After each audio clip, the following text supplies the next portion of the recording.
Banjir yang melanda Kota Padang meninggalkan jejak panjang bagi ribuan warganya. Sebaran pengungsi terjadi di beberapa kecamatan. Kecamatan Pau menjadi wilayah dengan jumlah pengungsi terbanyak, mencapai 1.757 jiwa.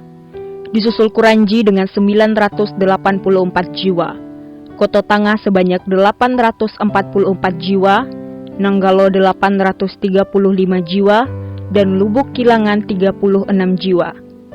Tak hanya rumah warga, banjir dan angin kencang juga melumpuhkan aktivitas pendidikan. Namun, di balik angka-angka tersebut, ada satu wilayah yang menyimpan cerita lebih dalam, yaitu di wilayah Lubuk Minturun, sebuah wilayah di setiap hujan lebat kembali berhadapan dengan ancaman serupa.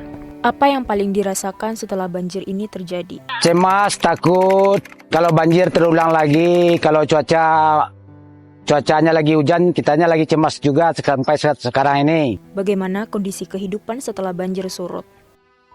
Kalau kondisi kami merasa sedih karena memang semua yang kami punya tidak ada lagi. Semua harta, benda, keluarga, itulah kami tidak punya kampung lagi. Kampung kami sudah berubah. Tidak ada kampung halaman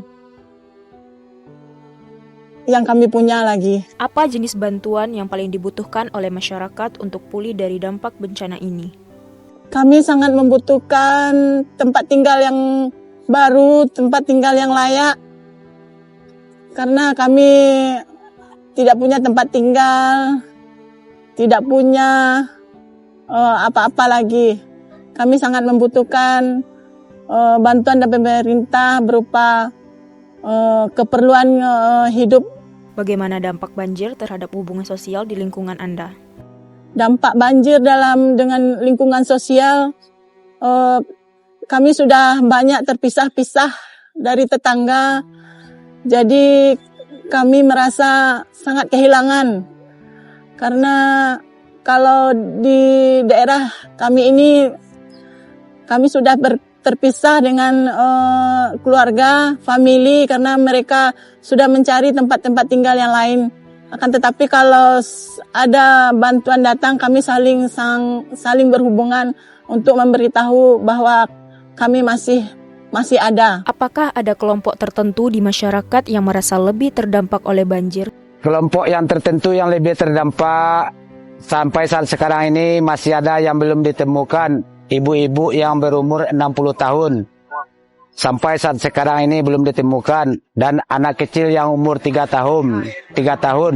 Sampai saat sekarang ini belum ditemukan. Di tengah kondisi sulit ini, apa yang membuat Anda tetap bertahan? Tetap bertahan, rumah saudara, rumah orang tua masih di sini. Kitanya masih jaga rumah orang tua yang masih ditinggalin. Takut barang-barangnya dicuri orang, segala macamnya. Atau peternakan ayamnya masih ada, bisa dijagain. Yang barang-barang yang tersisa, takutnya diambil sama orang yang tidak ditentukan. Apa yang Anda harapkan dari pemerintah dan masyarakat untuk mencegah atau mengurangi dampak bencana serupa di masa depan? Kalau yang kita harapi dari pemerintah supaya bendungan ini diperbaiki secara layak, terutama sayap kiri sebelah atas harus dipasang tanggul beton supaya tidak terjadi banjir lagi. Banjir telah surut, namun jejaknya masih tertinggal di setiap sudut wilayah ini. Garis air di dinding rumah menjadi saksi bisu bagaimana alam pernah menguji ketahanan manusia. Bagi masyarakat, bencana ini bukan hanya peristiwa sesaat, melainkan pengalaman yang meninggalkan rasa takut, kehilangan, dan ketidakpastian.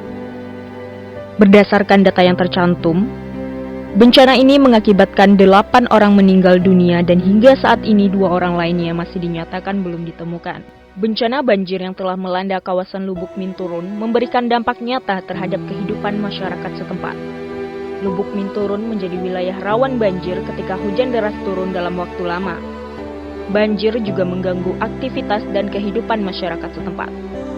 banyak warga terpaksa mengungsi pada kerabat dan wilayah yang aman. Banjir menyebabkan kerusakan infrastruktur seperti jalan lingkungan, jembatan, dan saluran air.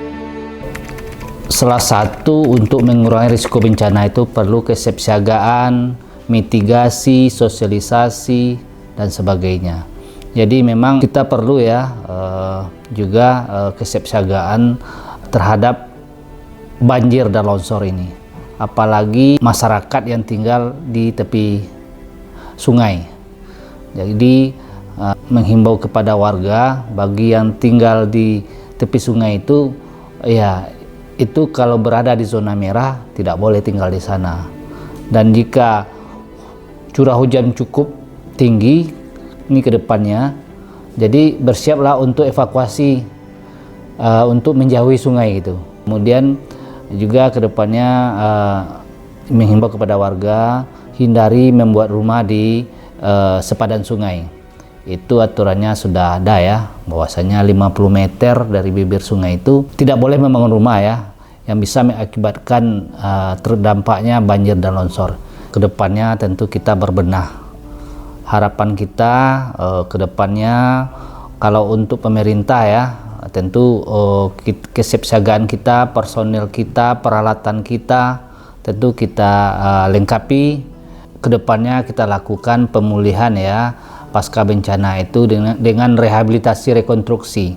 Jadi rumahnya yang hanyut, yang rusak berat, tentu rumahnya diganti, dibuatkan rumah di suatu tempat atau relokasi terpadu, ataupun bagi masyarakat yang punya tanah yang tidak berada di zona merah bisa ya dibuka rumahnya bagi yang rumahnya hanyut dan rusak berat tadi.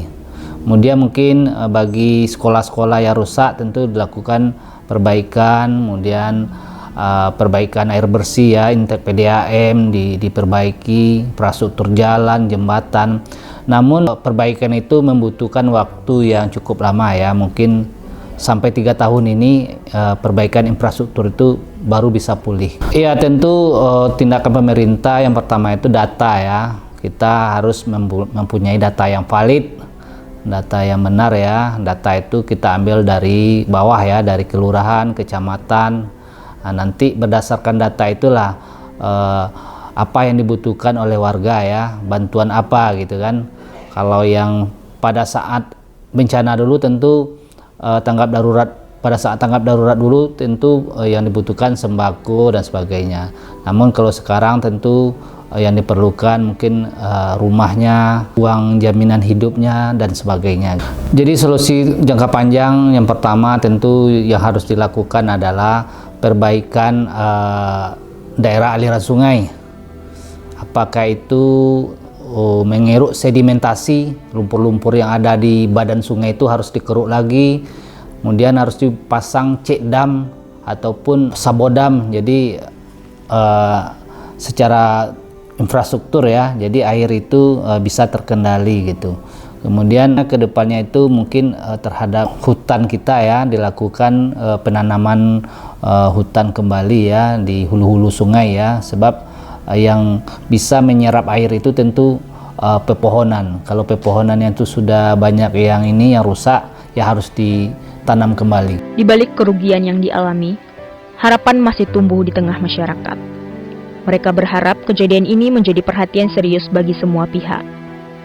Pemulihan pasca banjir bukan hanya tentang bantuan sementara, tetapi tentang bagaimana menciptakan rasa aman dan keberlanjutan di masa depan.